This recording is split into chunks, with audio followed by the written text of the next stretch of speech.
When Moses had finished saying these things to all the people of Israel, he said, I am now 120 years old and am no longer able to lead you. The Lord has told me that I will not cross the Jordan River, but the Lord your God himself will cross over ahead of you. He will destroy the nations living there, and you will take possession of their land. Joshua is your new leader, and he will go with you, just as the Lord promised. The Lord will destroy the nations living in the land, just as he destroyed Sihon and Og, the kings of the Amorites. The Lord will hand over to you the people who live there, and you will deal with them as I have commanded you. Be strong and courageous, do not be afraid of them. The Lord your God will go ahead of you. He will neither fail you nor forsake you. And as all Israel watched, he said to him, Be strong and courageous, for you will lead these people into the land the Lord swore to give their ancestors. You are the one who will deliver it to them as their inheritance. Do not be afraid or discouraged, for the Lord is the one who goes before you. He will be with you. He will neither fail you nor forsake you. So Moses wrote down this law and gave it to the priests, who carried the ark of the Lord's covenant, and to the leaders of Israel. Then Moses gave them this command. At the end of every 7th year, the year of release, during the festival of shelters, you must read this law to all the people of Israel when they assemble before the Lord your God at the place he chooses. Call them all together, men, women, children, and the foreigners living in your towns, so they may listen and learn to fear the Lord your God and carefully obey all the terms of this law. Do this so that your children who have not known these laws will hear them and will learn to fear the Lord your God. Do this as long as you live in the land you are crossing the Jordan to occupy. Then the Lord said to Moses, The time has come for you to die. Call Joshua and take him with you to the tabernacle, and I will commission him there. So Moses and Joshua went and presented themselves at the tabernacle, and the Lord appeared to them in a pillar of cloud at the entrance to the sacred tent. The Lord said to Moses, You are about to die and join your ancestors. After you are gone, these people will begin worshipping foreign gods, the gods of the land where they are going. They will abandon me and break the covenant I have made with them. Then my anger will blaze forth against them. I will abandon them, hiding my face from them, and they will be destroyed. Terrible trouble will come down on them, so that they will say, These disasters have come because God is no longer with us.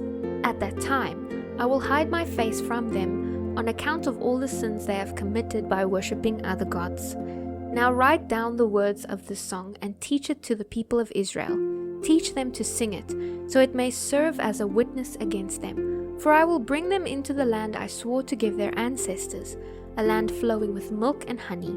There they will become prosperous. They will eat all the food they want and become well nourished.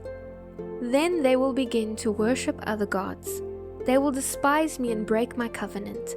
Then great disasters will come down on them, and this song will stand as evidence against them. For it will never be forgotten by their descendants. I know what these people are like, even before they have entered the land I swore to give them. So that very day Moses wrote down the words of the song and taught it to the Israelites. Then the Lord commissioned Joshua son of Nun with these words, Be strong and courageous.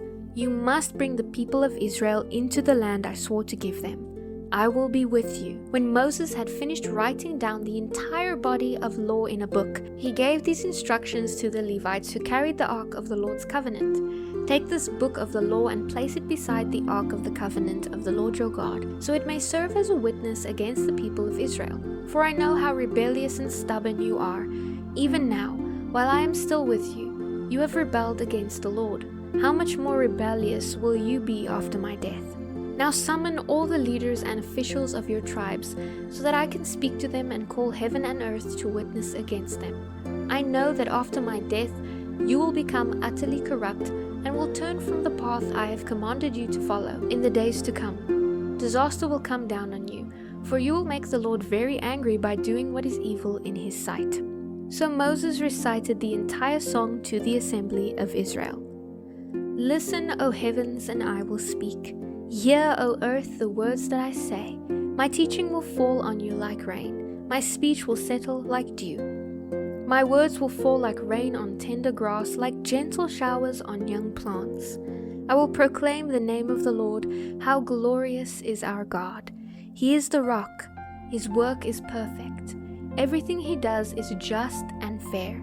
He is a faithful God who does no wrong. How just and upright he is. But they have acted corruptly toward him. When they act like that, are they really his children? They are deceitful and twisted generation.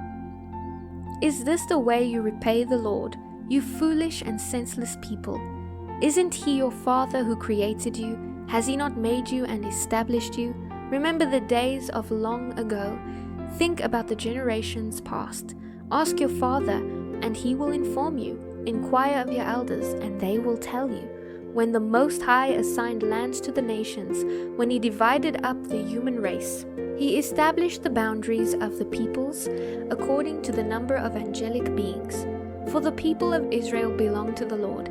Jacob is his special possession. He found them in a desert land, in an empty, howling wasteland. He surrounded them and watched over them. He guarded them as his most precious possession, like an eagle that rouses her chicks and hovers over her young. So he spread his wings to take them in and carried them aloft on his pinions. The Lord alone guided them. They lived without any foreign gods. He made them ride over the